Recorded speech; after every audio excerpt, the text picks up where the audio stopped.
याची काळजी आता कशी घेतली पाहिजे मला सांगा. आपल्याकडे 2 ओळीतलं अंतर सोयाबीनसाठी शेतकरी किती ठेवता? 18 इंच. आता तुमच्याकडे काय आहे की 4 फणी तुमचं BBF आहे, तर आपण BBF कसं सेट केलं पाहिजे? तर यात काय करायचं सगळ्यात पहिल्यांदा, मला सोबत येईल का कोणी?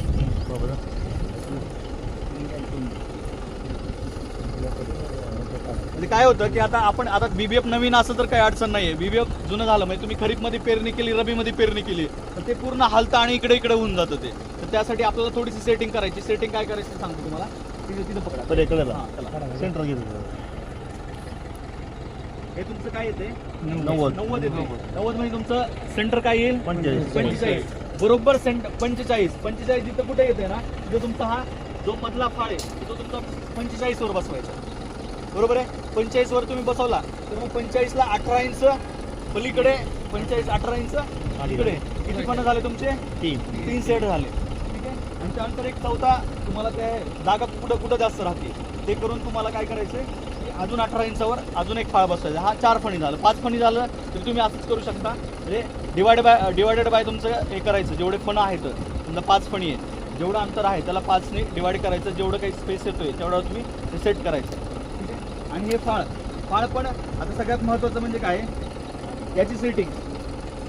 हे आता हे जो हे आहे, हे जर अंतर तुम्ही जास्त ठेवलं तर काय होतं माहिती आहे का, माती तुमच्या सरीवर येते आणि जेणेकरून ती सरी एकतर उगवत नाही किंवा खूप लेट उगवते. बरोबर आहे. त्यामुळे हे अंतर सुद्धा तुमचं महत्त्वाचं पाहिजे आणि हे तुम्ही मेंटेन करू शकता, काय अडचण नाही. त्याची सेटिंग असते. हे जर तुम्ही खोलला तर तुम्हाला हा कमी जास्त करता येतो. फाळ जो आहे तो तुम्हाला कमी जास्त करता येतो. ठीक आहे. आणि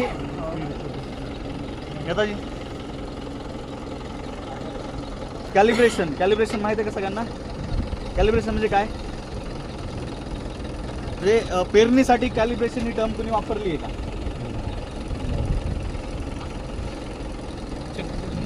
तुम्ही खत पेरले, खत त्यात भरले, बियाणं भरले, तर आपल्याला कॅलिब्रेशन करायचं. म्हणजे काय करायचं,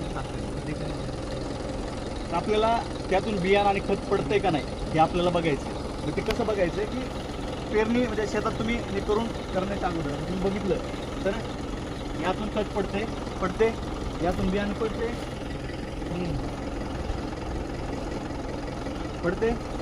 हे चेक करायचं. बऱ्याच वेळेस काय होतं, हे जे नळे आहेत तर हे ब्लॉक होऊन जातात किंवा दुसरं काही अडचण येते किंवा तुमची प्लेट व्यवस्थित बसत नाही किंवा अशी काहीतरी अडचण येते. म्हणजे बऱ्याच वेळेस काय होतं की हे 5 फणी आहे, त्यातले 4च उगवतात, एक उगवतच नाही. होतं का नाही असं? त्यावेळेस हे कॅलिब्रेशन करणं महत्त्वाचं.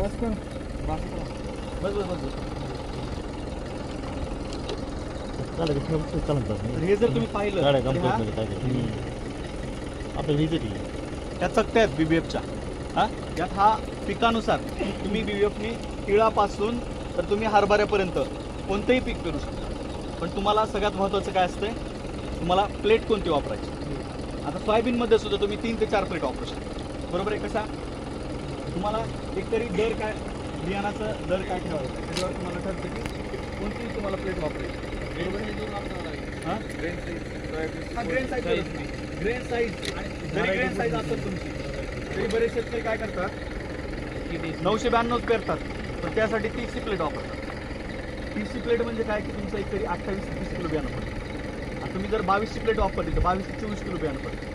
आणि जर तुमची एक 12-14-16 प्लेट जर वापरली तुम्ही तर एक 14 ते 18 किलो बियाणं तुमचं पडतं. याच प्लेटवर नंबर नसता तर तुम्हाला याचा खाचा मोजावा लागतो. खाचा म्हणजे कसं बघा, आता ही प्लेट आहे 1 2 3 4 5 6 7 8 8ची प्लेट आहे. ही प्लेट मकासाठी वापरतात. कशासाठी वापरतात? मकासाठी वापरतात. तर आता सोयाबीनमध्येच तुम्ही आता हे बघितलं, ही प्लेट बघा, याला किती खाच आहेत तुम्ही सांगता का? ही गव्हाची प्लेट आहे. 1 2 3 4 5 6 7 8 18 19 20 खातं तिला आणि मी गव्हासाठी वापरलं. बरोबर आहे.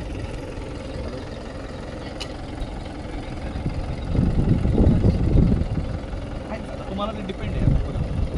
1 2 3 4 5 6 7 8 9 10 11 12 13 14 15 16 17 18 19 20 24 प्लेट सोयाबीनसाठी वापरू शकता तुम्ही. साधारणतः 20 ते 22 ते 24 किलो बियाणं पडतं. म्हणजे आपण जे BVF प्रामुख्याने 30 प्लेट वापरतात, पण आजकाल शेतकरी याच्यापेक्षा खालची प्लेट वापरायला, जेणेकरून सीड रेट त्यांना रिडक्शन करायचं आहे. म्हणजे नंबर ऑफ जे प्लांटचे पॉप्युलेशन आहे ते त्यांना रिड्यूस करायचं आणि यील्ड वाढवायचं. आपल्याला तुम्हाला माहिती आहे की KDSच्या ज्या काय व्हरायटी आहेत त्याची खासियत काय आहे, जेवढं पातळ असेल तेवढा फुटवा जास्त असतो, बरोबर आहे. त्यामुळे शेतकरी काय करतात, जर KDSच्या व्हरायटी असेल 726 आपल्याला